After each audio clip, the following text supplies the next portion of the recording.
He said it like it was nothing. I'm done living like a guest in my own house. The words dropped between us, sharp and final, slicing through the sound of my mother coughing in the next room. He stood there, arms folded, jaw tight, wearing that look that used to mean he was disappointed in someone else. Now it was reserved for me. If you really loved me, he said, you'd stop prioritizing everyone else over me. I remember the smell of soup still simmering on the stove. My hands smelled like onions and Dettol. The kids' shoes were still by the door. I thought, this can't be happening. I was doing everything, keeping the house alive, keeping everyone alive. But he wanted more. Either you choose me right now, he sneered, or I walk out. Don't expect me to wait while you play nurse. I didn't choose. I couldn't. So he did what cowards do, walked out, calling it self-respect. He packed his bags with that calm cruelty of someone rehearsed in leaving.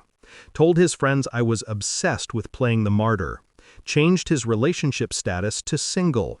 Then, silence. For 3 months, I kept the house running like he never existed. Mom's medication, the kids' lunches, the bills. His name still on everything, but his presence gone from everywhere. That's the thing about betrayal. It doesn't start with the act. It starts with the moment you realize the person you built your life around can sleep soundly knowing you're breaking. But I didn't break. I waited, I watched, and I planned. When we first met, he made me feel like I was safe, like life had finally exhaled. He was gentle, attentive, the kind of man who opened doors and listened. My friends said I was lucky. I believed them. He used to say, "You make everything feel like home." He forgot that homes are built by hands that never stop working. When my mother fell sick, he promised he'd stand by me. But promises, I learned, are only as strong as the first inconvenience. The night he started sleeping in the guest room, I tucked our children in and heard him laughing softly on the phone. His laughter used to mean love. That night, it meant something else. It wasn't a text message that gave him away. It was a pause, a hesitation when I asked if he'd eaten. The kind of silence that hums when guilt fills a room. Then, one night, when his phone lit up on the counter, I saw her name, Nadia. A simple, "Can't wait to see you again," heart. I didn't scream, I didn't confront. I memorized the message, deleted the notification, and smiled when he walked in. Because that's when I knew he wasn't the man I loved anymore. He was a problem to solve. You don't rush revenge. You let it breathe, ripen, settle into precision. I spent weeks building my case, quietly. While he played the victim online, I gathered proof. Bank statements, messages, copies of every lie. I met with a lawyer during my mother's dialysis sessions. I told no one, not even my closest friend. He thought I was begging him to come home when I texted, "We should talk."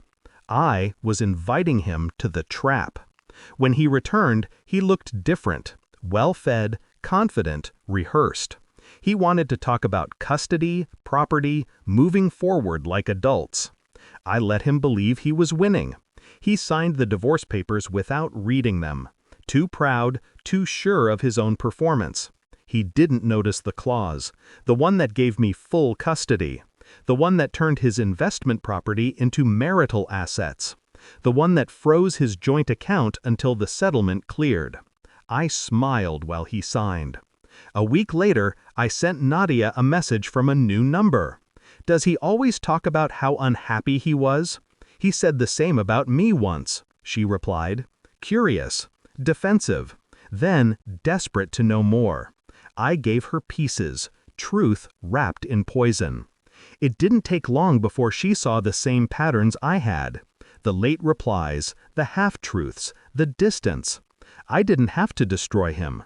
I just had to let him be seen. When the news spread, it wasn't me who spoke, it was her. Screenshots, messages, photos, all over social media. His colleagues saw, his boss saw. And when he came storming into my driveway 2 weeks later, red-eyed and shouting, I didn't even step outside. I opened the window, calm, steady. You wanted to be the man of the house, I said softly. You should have known what that meant. He froze when he saw the lawyer standing beside me, the one who handed him the court notice. He was being investigated for financial misconduct at work. The same funds he'd transferred from our joint account to cover business expenses. His voice cracked when he said, "You did this?" I looked at him, not with anger, not even hatred, just recognition. "No," I said, "you did this. I just made sure everyone saw." That night, after he left for good, no status updates, no dramatics, no audience, I sat by my mother's bedside. She was asleep, breathing slowly. The kids were upstairs, dreaming their small dreams. The house was quiet.